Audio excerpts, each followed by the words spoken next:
When you dare to share, you break the silence. When you dare to share, you speak your truth. When you dare to share, you use the full strength of your voice. When you dare to share, it brings opportunity to own your story. So tell it, be heard, and at the same time, your sharing is someone else's learning, inspiration, motivation, empowerment, and hope.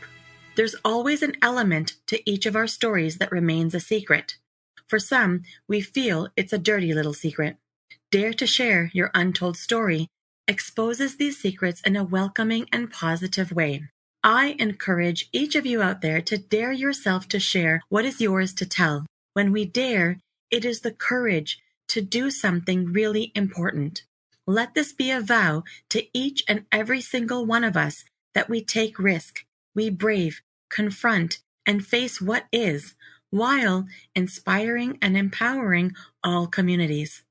So let's break that silence and tap into mental beauty. This is Salima Jadavji, your podcast host, a practicing social worker, and your mental wellness connoisseur. Welcome to the Dare to Share Your Untold Story podcast, episode number 96. A chaotic way through burnout while uncovering unfelt emotions during political unrest.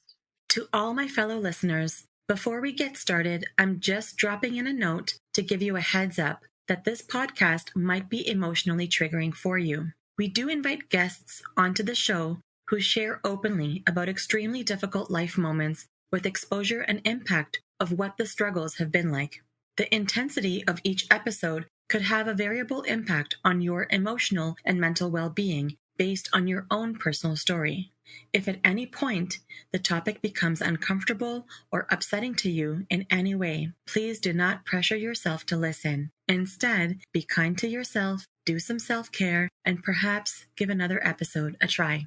Today, I have the pleasure of introducing our courageous and daring guest, Olga Gagarina.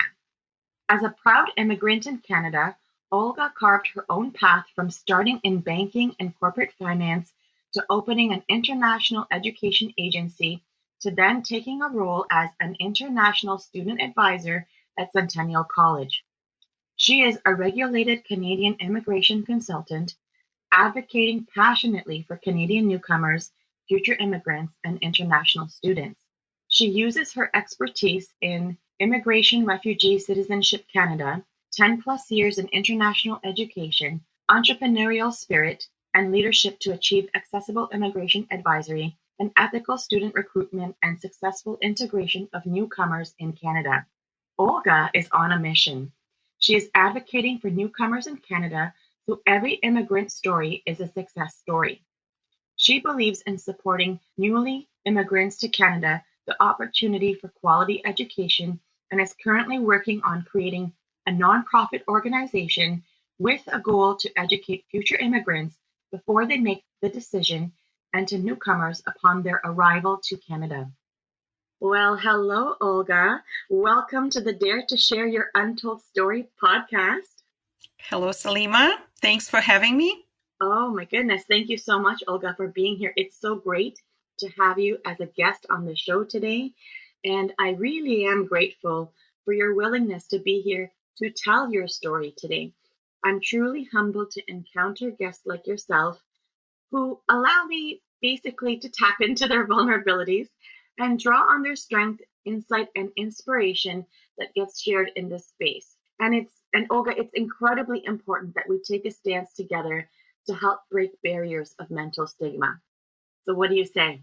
Yes, mental health is very important to me, and the stigma that surrounds health, what should be considered health, is very much a barrier. And I know it firsthand because I am a wife of a psychiatrist and I see it every day. I would like the stigma to go away, but we all know that it's not going to happen overnight. It's not a magical thing. Right. That we come to understand the barriers and the struggles of every single individual, because health is health. Everybody has it. And mental health is part of the overall well-being for a person. So very close to my heart what we're going to talk about today. Right. Absolutely. And I know that, Olga, you're not actually wondering what this podcast is about.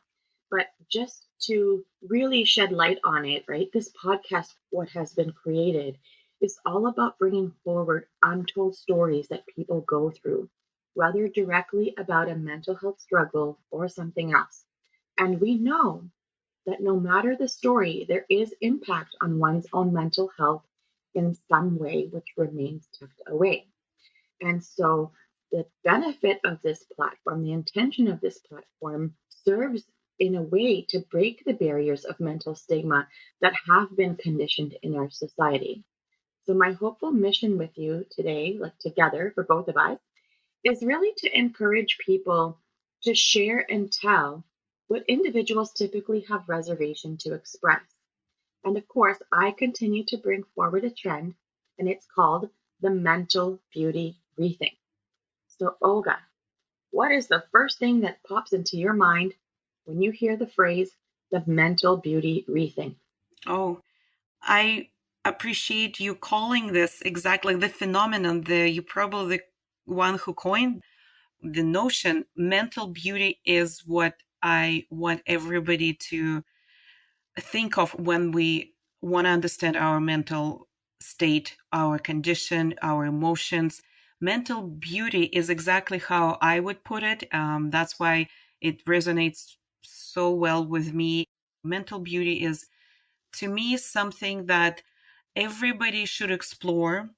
Everybody should see what the strengths and weaknesses of ourselves we can find in our story, in our upbringing.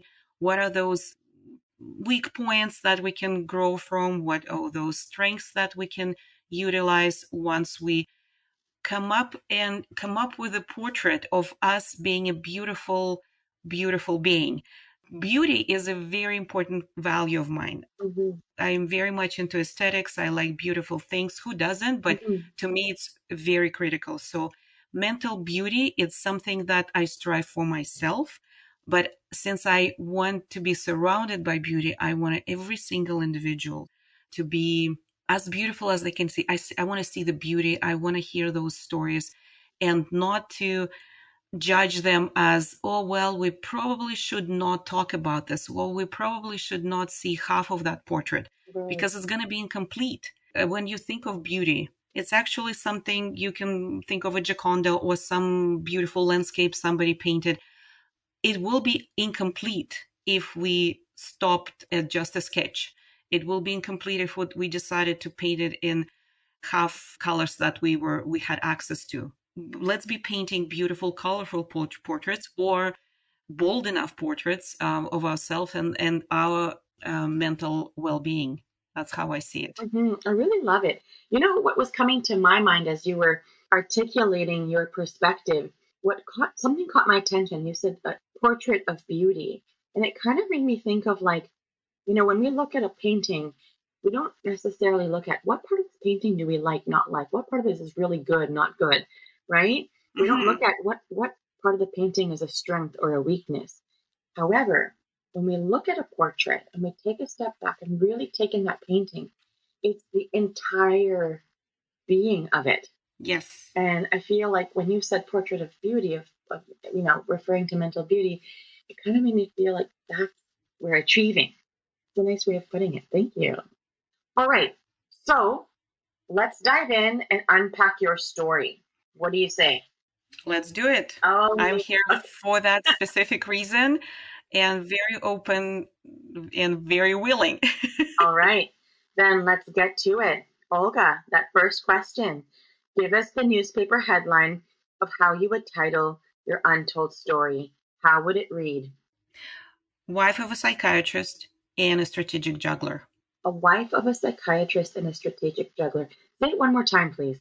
The wife of a psychiatrist and a strategic juggler. Okay. So now this is a really intriguing title. Can you tease that title for us a little bit? I'm curious about how you've combined this title, the words of this title. Oh, well, let me unpack that because, yes, how do you combine the two and how the two notions are related? I've been always a strategic juggler. This is who I am. I think I am a huge opportunist. When I'm open to opportunities, I'm a novelty seeker. That's how I ended up in Canada, because I thought it was just a great idea, and I convinced my family that it's going to be great. Being positive, being looking for opportunities, seeking them. And I always been like, for 25 plus years, I've been married to my beautiful spouse, who is a psychiatrist, child and adolescent psychiatrist. And this role of a wife of a psychiatrist grew on me. I've never really differentiated, or it was never really had a war, until I started answering questions from colleagues and friends and acquaintances of, oh, can we talk to your spouse? Can we talk about, we have a friend who may need your spouse's help. And I always ended up in the position that I am not the one who can help, but I am the one who can explain. And I ended up sort of differentiating for a family or a friend who is asking, who is a psychiatrist in Canada, who is a psychologist in Canada, how to see a psychiatrist, and whether there is a need for that. So that hat became from a very small royal little headpiece to a very huge Panama that I'm wearing right now. And the role is actually bigger now for me, because we ended up in our middle life crisis. That's how we decide. And by we, I mean my spouse and I. And we're juggling this notions of how come you're very well aware what mental health is, but how come you are in the position of actually being not well.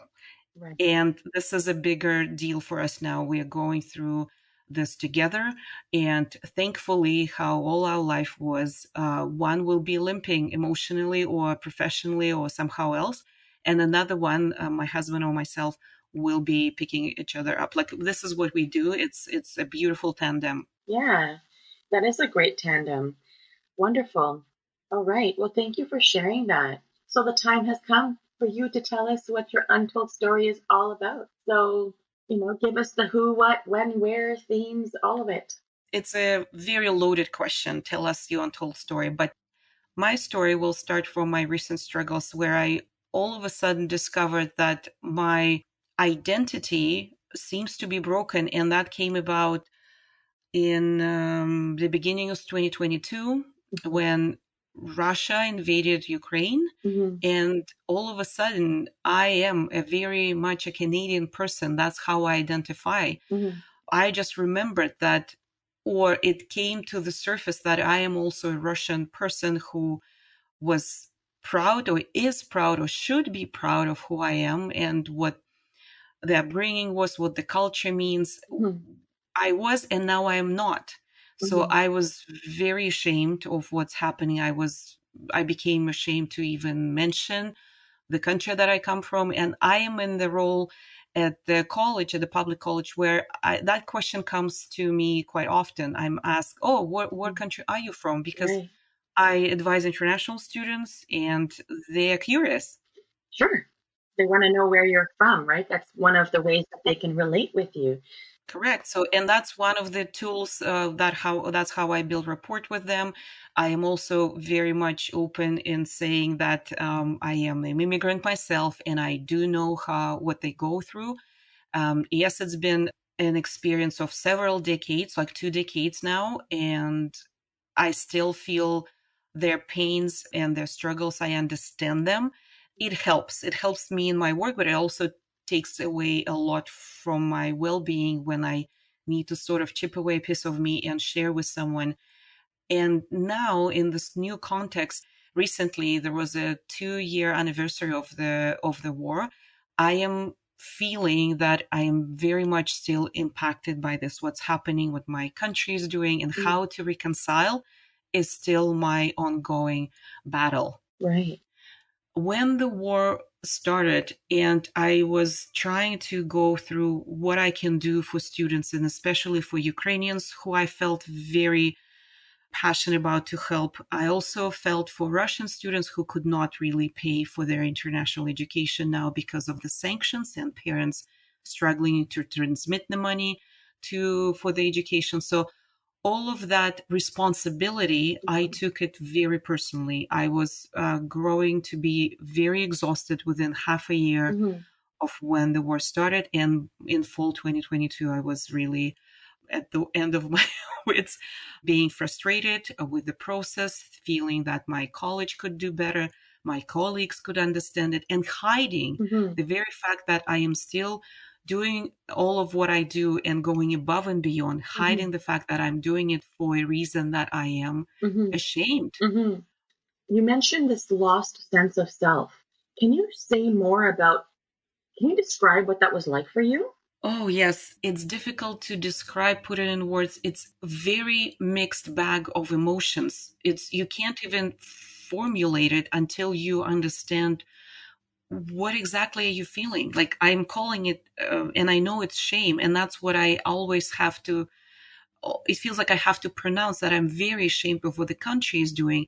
I've learned a little bit, and I will get to that in a bit, that I've learned to separate myself from what the country is doing, what the political regime is doing to its own citizens and to the country they invaded. But it's a mixed bag, and to the point of hopelessness and helplessness. We know where we come from. We remember how it was and how it's done. Watching TV and media outlets didn't help, but didn't help, and trying to seek more information when it's all convoluted and hidden and actually fake or misrepresented, the propaganda. It's all of that information flow and basically clashing with your own emotions, being one, remembering a few things, reading some literature. When we were in the school and when we were growing up, we knew history told one way, and now it's difficult to even accept the fact that it's now a very different story. Right. And is it a true story? Who knows? Because that whole perplexity and uncertainty, and still I have to come back to very deep shame, for it should not be happening. It's a pain for someone else. I'm almost about to, like, I'm tearing up now because I feel for every single person, every single Ukrainian person who is invaded, and Russians too. So I'm sorry, but it's really hard to accept the fact that seemingly brotherly nations who could coexist for several decades, all of a sudden, and it's really not all of a sudden, they had their own stories, but they were hiding it. And that's why I'm really grateful for the opportunity to speak about this right now. And I encourage everybody to unpack this. Maybe my story will help. Maybe how I am in a very privileged situation right now. I am not in Russia. I am not fearing or fighting for my safety. I am not at the front line how many Ukrainians are right now. I don't need to hide or cover the ears of my children so they don't hear sirens, but this is still the experience I go through, and I'm really ashamed of what's happening. I learned how to distance myself a little bit, but as you can see, it's still raw. And for as long as the war is going on, I think it's going to be like that. Yeah, I can hear how raw and painful and all the discomfort that is coming up for you. Yes. By internalizing this experience of deep shame and all of the juggling of these roles, even at work, and your identity, and feeling the need to explain and pronounce different perspectives, right? I'm curious about how you suffered. Like, so tell me about, how did the shame show up in your, how did it affect you? What else did it do? Well, it's again going back to me juggling very many things, and that's great. I enjoy it. I've been a strategic juggler, as I call it, all my life. It brought me to where I am right now, and I'm very proud of where I am. However, that ability, that need to juggle several roles, care for many people, it's been brewing up, I think. And with war, it was just the last piece where I could understand that I cannot do it anymore, because my stomach started hurting in 2022 and I just couldn't tolerate it. I thought, well, age comes to mind when you start feeling all of a sudden the organ that you've never felt before. Right. And now I've been sort of denying it. You know how when it comes to health and we're in the mental health, like I wasn't even considering that I was suffering mentally. Like it was emotional, but I wouldn't put it in the mental health category. Mhm. My stomach was hurting. I was very irritable. I was showing all kinds of unfriendliness in several aspects in my several roles. It was really brewing up. Like, you mean you were easily irritable and showing up Yes. in ways that maybe you were more short or curt? Yes. Okay. Of course, being a trained professional, I know how to temper things, how to maintain it. But your personality, it wasn't coming out the Yes, same. It like your joyful self, your yes, enthusiastic self, like that part was missing. that was missing. Okay. You're right. I actually became someone who is both in an apologetic stance and in demanding at the same time. Like I Mhm. was hoping for things to go better for some students at work. We were trying to process as many visas for Ukrainians to enter. It was just I was taking so much work, Right. so my body stopped functioning. And I pride myself, maybe shouldn't, but I pride myself on being very high functioning individual. I just stopped. I couldn't do it anymore. It's almost like when you go through the stages of grief, and we always go through those when we lose something. It's Right. typically how we go through first denial, and I was very much in denial for several months. Right. Then we bargain, like, okay, maybe I should take a pill, maybe I should, I don't know, Right. separate myself, do something. But again, the workload piled up, the clients were seeking help, the students were asking questions, and it was just a lot. And the family watching the news in the end of the day, trying to see which several sources, what media outlet says what, and how war is ongoing. All of those things I just bargained. Right. Then I was angry, and that's what was happening at work. Okay, it also sounds like you were in a bit of survival mode as well, Hmm. right? Like Very much so. you're aware that when I'm at work, this is the role I play. I'm high functioning here. When I'm here, I've got to show up this way. Now, it doesn't mean that traits of your personality were getting dismantled, right? Because it's a lot. Hmm. But it sounds like that survival mode was just kind of keeping you going. And maybe that's why that denial and bargaining and anger was so intertwined that it might have been so not obvious for you. Agree. And wearing a facade, let's Hmm. say, and not saying a mask, playing a role, and again juggling those roles. Like when you allow yourself to be vulnerable, when you're in a close family circle, when you have to be standing up to some opinions in my own community, for example, when It's exhausting. I'm sure you were using all your energy too. all of it. Every single role was exhausting. It was. I agree. There was no breather. There was no opportunity to actually, when I would allow myself to say, okay, this is time for you to recharge, rest, relax. Because again, I was coming from the point of how can I relax and take care of me when there are people out fighting and fighting for freedom and safety, fighting. And that's where I had to almost no excuses to take care of myself. And all of those three stages, if you are aware of if your listeners are aware of the depression, like I went into depression. That's by the end of 2022. My stomach was to the point when I had to see a doctor. And interestingly, she asked me, how many sick days do you have? When I called her on Friday and I said, I need to do something about my stomach, she's like, how many sick days do you have?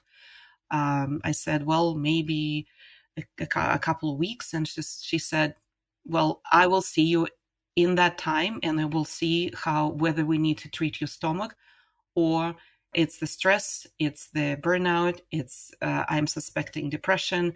We met, and she put me on the leave from work. You mentioned that you had a phone call with her and she asked you how many. How many days I had? Well, we met, like it was an appointment, and during that appointment, she saw me. Okay, so she was able to identify it right away that, hey, I understand you're having all these physical symptoms, but I also see that you're stressed and burned out and there's some depression or some depressive pieces happening here. So let's resume in this many days and really see what's showing up and what's settling. Is Exactly. that what you mean? Okay. So that happened. And so did you see her after a few weeks? I did. Yes, it was a very ongoing process. Like it lasted for several months. I was on leave. Unexpectedly to me, I thought, okay, I'm gonna treat my stomach and I will take a breather, like short leave. And I ended up on a short-term disability for several months. I came back to work basically half a year later. Mm-hmm. All this time, I was trying to accept the fact that I was not well. In the first month, once my stomach stopped hurting, it was almost like a miracle. I couldn't believe that all of this stress that I would accumulate during in my mid body was actually due to the fact that that's where I was hiding it. Right. So I'm curious. I have a question for you, Olga. So you're on this stress leave. She puts you on short-term disability. You can even see that after 1 month, hey, my stomach is feeling better. Like, wow, I can't believe it. Yes. At any point, did you realize that the stress leave was just what we call it? Did you realize you were experiencing burnout? Yes. At some point, did that occur to you that you were experiencing burnout, or did it take you a while to go, oh, okay, this is burnout? It took me a while, yes. Or in your mind, were you considering it just a medical leave and not even thinking of it? It was a medical leave. It was basically Yeah. the sick leave, how would the employer call it? And then since there is some paperwork and confusion of how that comes up and what they would think. And yes, I during that first month or two even, I was dealing with, oh, how come Olga so well, so capable, so with so much expertise and ability to handle things, all of a sudden became unable or incapable. That was one of the things that I struggled with for a while. But this physical help, the sick leave, all of a sudden became stress leave. Right. But eventually it developed into mental health, short-term disability. And that continuum, oh, I struggle with that probably still. Like I understand now, like a year later, that it was in fact a very pronounced process of how I came to terms of what I was going through. Right. It was a journey, I would say, realizing, okay, going from a sick stomach, being irritable and short-tempered, Right. for example. All those physical symptoms that you could pinpoint. But even to consider that it was a stress leave was a journey of its own before really being able to accept that, okay, this is burnout. There's a big mental health component here that I can't deny myself from seeing. Yes. And I also heard you say something a moment ago, how people were perceiving it, or, oh, Olga, she's always got it together. And yes. So do you feel like you were operating under like a hero complex and then feeling incapable or being questioned for your capability, like from these external people? Yes, it was. This is an interesting theme in itself, when being a protector, being a mother, being a juggler, capable juggler, and all of a sudden I started losing all those balls. Let's say if you envision a circus artist, they juggle a lot, and the artistry is in being able to do that, not to fall, and it's all like somehow it happens and you catch it. And that whole portrait that I had, or in my mind, like I think I didn't even realize that I enjoyed this. I am the juggler. I like it. I stopped being one. I stopped being able to catch those balls, and I shocked many people at work that how come you always have an answer? This was my MO. I lost it. I just lost all those balls, and I had to sit down. Did I fall completely? Maybe I was horizontal for a couple of months for sure. And that was the breakdown of that like identity of me being able of many things, or let's say not a complete breakdown, but an adjustment that I need to add some colors to my portrait. And that's what happened. Right. It was a shock for many that I actually called it for my stomach ache, and then next Monday didn't come to work, and that lasted for several months. Something really interesting, we've been talking about this juggling act and how people really appreciate when we can multitask and be quick and efficient, right? And, it's interesting because there was an article that I was reading a few days ago. Now, I might not, I'm just paraphrasing, but it was this article that was talking about a few things to make sure that you don't do. And one of the things was multitasking too much, because For we're sure. talking about how when we rely on an area of a brain, really it's the prefrontal cortex, right? But Hmm. basically, when there's so much prefrontal function that it's like we lose the ability to focus often declines over time, right? So Hmm. multitasking actually impairs memory and it taxes the function of that prefrontal cortex. Yes. As the sapping of resources, so that normally help us form strong memories. So it's really hard for us to remember things because we're doing too many things at one time. Now, society, this is how we're conditioned, right? Oh, the technology is moving so fast. I remember even being in university for myself. Yes, we had Yep. laptops and stuff, but my cell phone was more still for emergencies and some calls, but we still had landlines. Like Yes. there was this thing about emails was like you go to a computer and you have email. You were not wearing it in your pocket. I thought Yes. we were pretty efficient and had a lot of technology advancements at the time, which we did compared to, as every decade there's lots of changes in technology. But it's like Yes. we don't just have emails, and people find emails too inconvenient now, right? Now with social media and Hmm. a DM on one of the platforms and managing this and managing that. So there is a lot of juggling that Yes. people do, and it's interesting that you've been using this word juggling. And yes, you're a very capable juggler. Performing on stage doesn't matter, even if a ball bounces somewhere, somehow you are able to catch it back and still keep the beauty of that illusion going, right? That all of the balls are moving. Yes. Yes. When that part of your identity started to dismantle, that was Hmm. probably very jarring for you. I'm assuming that, like, it kind of shook you up and it might have made you feel less than. And then being questioned by your colleagues or people in your work world who could see this one identity, that's something that's really strongly identifies who you are in the workplace. Yes. That must have had some impact on you.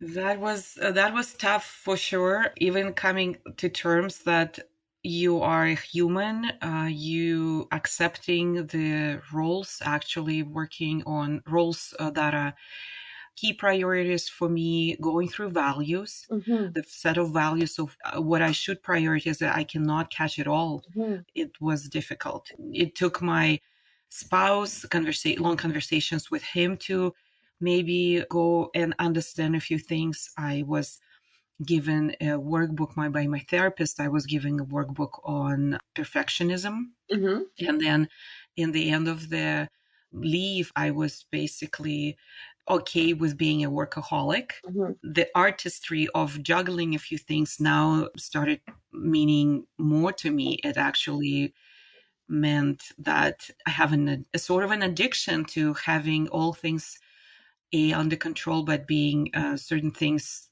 just piling things up and trying to help out of all the empathy I want to give to others, I experience towards the world in general. It was just difficult to dismantle it first and then start picking it up, because that's why it took a while. That's why I was not able to go back to work in a couple of months. You needed the time.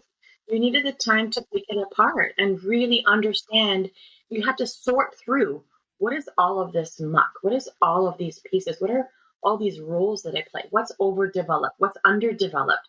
What are all these things that I identify with? What do I want For to let sure. go of?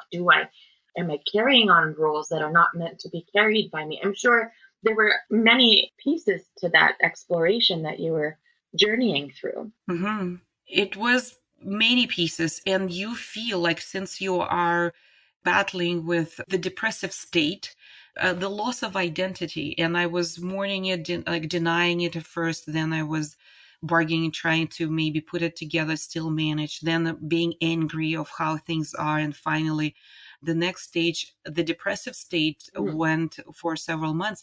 While you're in this state, you cannot expect yourself that you can be, oh, let's just go through the to-do list for today. And Olga is very capable to go through those emotions, and then what can we do to the tools? What can I do today? You're not there. You just can't. Right. That's what I had to accept eventually. That's the last stage when it's okay to actually things to take longer. We are talking mental health. We are not used to be talking mental health. Right. We are not used to hearing how long it takes. We are The new really language. not that familiar. Yeah. And this, me speaking today, Salima, you hosting the podcast, so people unpack it Right. and understand that it takes time. Yeah, it takes a minimum of 21 to 30 days minimum to form a habit. Yeah, absolutely. My last 2 months, I was doing better. I had 2 assignments given by a therapist. This week, you try to do nothing. That was the hardest assignment in my life, to do nothing. I was, what do you mean by nothing? She said, nothing. When we take self-care, it's always a to do. Sometimes people are told to do activities to distract themselves or to, stimulate certain parts of their brain or release certain hormones. But sometimes it's about resting. Sometimes it is about letting go. Sometimes it's just about that self-soothing feeling, like, what do I need to feel, right? What's that comfort that I need? When you're so busy, you don't get a chance. it was strange. Well, it's a very foreign and novel experience because it's not something that For sure. you're accustomed to doing because you're a busy body, not only being a perfectionist, but like a perfect juggler, performing on stage and doing it well. But just because you can, it doesn't mean you do. And I really appreciate your therapist to challenge you and say, hey, your homework is what I want you to practice at home is doing nothing. I'm sure that must have baffled you. I'm giving your therapist a high five. Yes, it was. I'm grateful. Well, I'm grateful for all mental health professionals. It's the incredible work that you guys are doing, and that includes my spouse, my therapist. I was grateful for my family physician who really recognized it and was able to identify it, pinpoint it, and help you start that journey for sure. and believe me, they are on a burnout pathway as well. Like, they are stressed. Mental health is this hidden, unsexy pandemic.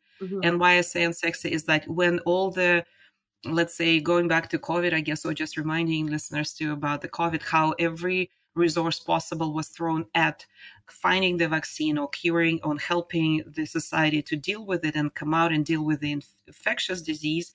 Well, we are in the midst of this unsexy pandemic, and that's the expression my spouse used, like, because it's been ongoing for a while and we are burnt out, and their recovery and their breathing room, their self-caring tools are out there, but they don't allow themselves to start doing things for themselves. They know it. Well, yes. I guess what you're saying is whether or not the helping professional individual is able to practice what they preach, right? So they're aware of it, Yeah. they know it, but it's also about how to be able to really put oneself first, right? And really Yes. operating from that place. And so I get what you mean. I totally get it. So yes, if I will invite, like, I would probably want to take this opportunity to invite professionals to, I know, Salima, you're running a project that will help. And I appreciate healthcare professionals and responders for what they do, but I would encourage them just to look in the mirror and see if there are any signs of maybe you need a week or so to take care of yourself. And there are plenty of resources out there. But again, when these resources, or reading through or listening to, there's no lack of those. But I find that absorbing it and actually keeping it in your head for some time, like, and not acting, not booking that week off. That's where we all know we suck, honestly, because like my husband says, well, I know I should be taking that magnesium, for example, for something, or you, Olga, know that you should be doing something for your bone health. Do we do it consistently? No. Do we actually act? No. Really putting yourself as a priority, right? Yeah. Yeah. I will just encourage everybody to start doing as opposed to maybe absorbing and knowing it all, but not acting. This is what probably will be my Right. little call to action here. So, Olga, when people come to see me for therapy, individuals are typically in one of three places. Some people are getting started, some people are in the middle, and some are looking back. And some people, when I say they're getting started, like they just come with their whole life and go, okay, these are some things I've experienced and I have to unpack all of this, or, I need a starting point, but, therapy is good for me. I should do this. Like there's different personalities that show up when they're at that beginning phase. Mm-hmm. Some people are in the middle, meaning like they could be confronted with a particular issue that they're in the depth with and in the midst of, and it's maybe having a ripple effect on their past or other traumatic incidences that maybe they thought they've dealt with. And some people are looking back, meaning that they just want to do some personal growth. Perhaps they're getting closure on some historical events for them, or they want to develop a new sense of self. So for yourself, knowing that the journey that you've been on through working through the burnout and understanding your emotions, having been triggered by all the political unrest, where would you say that you are? Are you getting started? Are you in the middle, or are you looking back? I think I am coming out of this middle stage because I went through quite a bit of a discovery during past year. I am still working on a few things because implementation of any good recommendation takes time. And as I just previously said, that we know what we should do. In most cases, if there is a pill, then a patient knows to take a pill. If there is some recommendation to go and meditate or maintain the schedule of meditation or the visits to the gym, because that helps, because you feel better about yourself. You can, through exercise, to lift yourself up. Right. It happens miraculously, but it does. So it sounds like you're in transit Exactly. from the middle and at the end, like you're kind of somewhere in between there, because now you're in your implementation stage where it's like, Correct. I've learned things, super aware, and now I'm, going to give myself the time to cultivate the habits. Correct. Very much. So you got it. I am in the implementation stage. Certain tools like measuring or assessing what works for me. Exactly. I'm not seeing a therapist because we've concluded on a very good note saying that I am, again, Olga, proud, capable juggler, is able to continue on. Right. But looking back a little bit on that period of time, like, well, I can see that I'm very much more in tune with let's revisit. Right. Let's go for the week of some training. Let's retreat. That's where I know that we're booking, my spouse and I, we're booking those weekends off anything intentionally now. Well, you're setting that intention too, right? Like to cultivate the habit. And sometimes you have to explore and experiment what things really stick, right? Exactly. And sometimes there are practitioners that will see you as non-compliant if you're not able to follow their suggestion. And it's not that you don't want to follow it, but if it doesn't work in your rhythm, then that's just not the right fit for you. Then you have to find another way. If someone has a hard time taking large capsules and they are supposed to take things like magnesium and other supplements, what happens is people might assume this individual is being resistant, but it's like, but if they really have like a low tolerance and they have a gag reflex, then definitely something to work on, but that's preventing them from doing this. But what about if there was like a powdered formula where they could mix it in water? Or maybe for someone else, it's like a powdered formula mixing in water is actually not easy for me when I'm on the go so much, but a pill would be fine, right? So it's about learning which one is good for you. Like if something's not working, it doesn't mean you're being resistant. It's like, well, this is not working. Identifying the obstacle with the option so we can always tweak and troubleshoot, like you and me and anyone else. And that's what we have to be open to. Even when people come to see me in therapy, sometimes we talk about a strategy and then it's not that they failed or didn't do it, but there was a struggle. So we look at, okay, well, what was getting in the way? Or, well, okay, so let's look at all the different pieces of this. And then we tweak it. And that's how we customize what's right for a person. And so we each one of us have to do the same thing for our own well-being. There's no cookie cutter. those adjustments of tools and techniques and supplements, all of those, it's all work in progress. What I've learned is it takes time. Even with pills in mental health, going back to what my spouse does, they just, even the medication could be adjusted. It's okay. Yes. Sometimes we have to reduce a dose. We have to add a pill, take a pill away. Very much so. And in fact, I'm really curious, and maybe you're going to share this with me in a moment. And I know that we've talked so much about your story, and we've talked about so much of the debilitating factors and the suffering and the awareness that you've built, but a lot of the pain and, the burnout and some of the depression.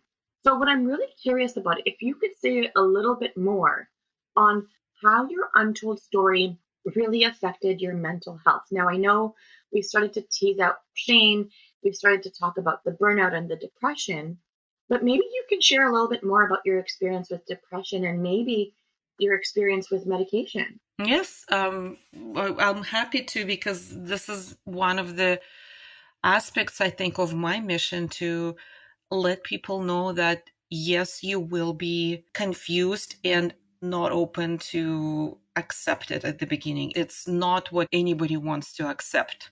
Mm-hmm. So my mental state, and the diagnosis was clinical depression, was a depression, major depressive disorder. And that's how it's diagnosed. And as a wife of a psychiatrist, as I know, and back in the day, I was really helping my spouse to run the corporation, so the billing side of things, when I was in between jobs. And before I started in international education, I was his right hand, let's say. Right. So I know MDD will be one of the codes that the psychiatrist will bill for. So I was not happy of that diagnosis. I was not willing to accept it. I struggled with it. Right. However, you can name things differently, but you can call it a stress leave, burnout leave, but it ended up being still a very pronounced depression. And I didn't want to take any pills. And let me tell you how I came to terms with this. I thought I will be able to figure it out, how to get better. You mean you thought you could figure out a way? Without medication, go for a walk, start doing all things that I was recommended to do. But the thing is, you want to go for a walk when you can. I mean, if you are still in bed and you didn't sleep overnight because of those, that's one of the symptoms of depression. When I stopped sleeping, stomach was still hurting and I couldn't leave the bedroom. That's where it was clear to me that whatever the resistance I had towards medication, Mm-hmm. I need to overcome it. I was fortunate to have my spouse beside me because he would explain it. But did you want to listen to your husband? Because I often find that people don't want to listen to their family members, even if they have so much knowledge about the decision. So much knowledge, so much Right. wisdom. He had ways to explain it because he is trained to explain Right. things to people who have no clue what psychiatry is all about and what we're going through. But because we are on different islands shouting to each other, and I hear things and he's trying to transmit a few key messages, but I am not receiving it. Right. That was a struggle, but I just went what I was told. I was prescribed medication, and there was a few tweaks because one gave me migraines, and I suffer from migraines all my life. But that was a heavy hit, and there was an adjustment, and it was very small dosage because I was still, going to appointments and things like that. But Right. my whole journey was within 6 months, from hurting physically to actually recognizing that, okay, I need to take the meds. And it started in the second month. And then I started feeling better and able. And then I became open to, okay, let me go to the gym. Let me do it once a week. And so once you started the medication, then you were able to start having success with those daily and overall strategies, like going for your walk and meditating and having a routine and looking at your mindset and then expanding it to, okay, it doesn't just have to be a walk. I can go to the gym. I can maybe join this class. So then you could stimulate your senses in different ways because you had the stamina for it, the capacity for it. Because when you Mhm. don't, when your chemicals are imbalanced, it has a hold over you. And that's probably what your husband was trying to Explain. explain to you. Yes. All right. So, what is the key message? What is your key message to the listeners of our show? What do you want them to know? My key message will be that allowing yourself to explore all of what you're going through, like it's giving yourself time, being open-minded to help that's out there. Mm-hmm. If you are in a deep situation, just to speak up and just don't hide it. That's what I was doing, Mm-hmm. and that didn't really serve me well. Yeah. Trying to uncover what exactly is serving you in this particular, what role are you playing? Are you in sort of hiding something, and not telling is not going to help. So be open-minded towards mental health, because it's health.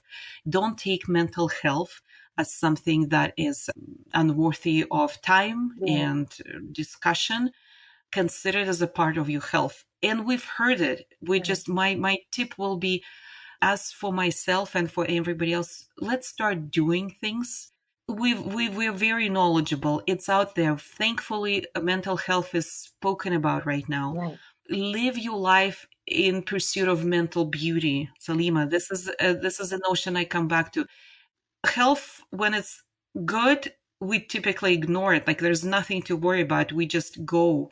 When mental health comes up, it's typically then something is either derailed or going off. Let's maybe reframe that and go for the mental beauty as the state that you want to achieve. Let's start painting that portrait. It should be beautiful, and well-being is a beautiful picture. But that means acting. That means doing something. It's not just accepting and ignoring. And let's do those retreats. Let's sign up for the art therapy, or let's go for a walk and hug that tree, as silly as that may sound or seem to others. Those little actions, Sure. that's what I started incorporating and doing more of in my life. And I would invite everybody to join me. Amazing. A lovely message. All right. Mm. So, I'm curious about what is your game changer inspiration that's close to you that reflects your untold story? Was there like a mantra or a quote or a book or like an event? Was there something that really spoke to you or has been impactful to you? Was there something that resonated for you maybe while you were in the journey, or maybe a resource that you're aware of now that you're like, wow, I wish that was available before? Yeah, I can think of a few things that helped me, but what stands out is everybody knows the phrase "stop to smell the roses," right? We're in this mental beauty discussion, and that comes to mind vividly. To stop the smell the roses. Okay, roses are beautiful, but the key for me was to stop. Yes. So that was the phrase that I would actually use to remind myself on daily basis. And what eventually helped me to come out of this pickle, let's call it, and why I got back to work pretty quickly.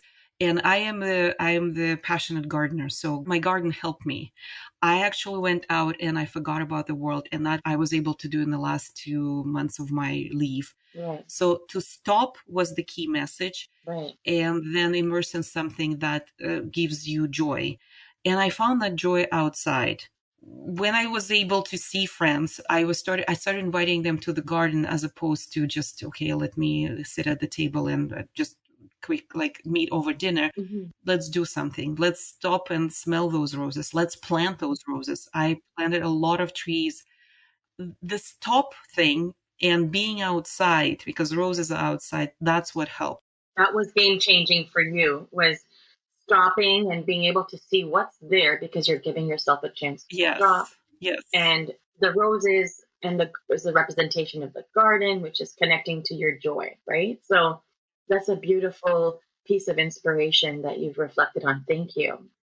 So, what is a cause or an organization that has been impactful to you on your journey that you want to give a shout out to? Who might they be? So my shout out will be to my spouse, Dr. Ruben Gagarin, who just recently started his own YouTube channel, and that was his way of dealing with his, as he calls it, middle life crisis. And it's one of the methods that he can start expressing himself outside of his daily work when he is inpatient and outpatient clinician.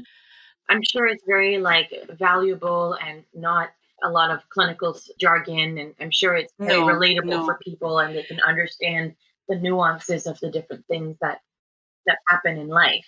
yes. I would encourage him to continue. I would be grateful if we will get a few more listeners who would appreciate the messages he's sending. Uh-huh. Awesome. All right. That's great. So how can people connect with you if they would like to? How are you findable? So I am on LinkedIn, Instagram, and I'm sure Facebook. Amazing. All right. Well, we have all of your handles, so we'll add that to the show notes page if it's not on there already. Mhm. Thank you. Yeah. So, Olga, guess what? Yes.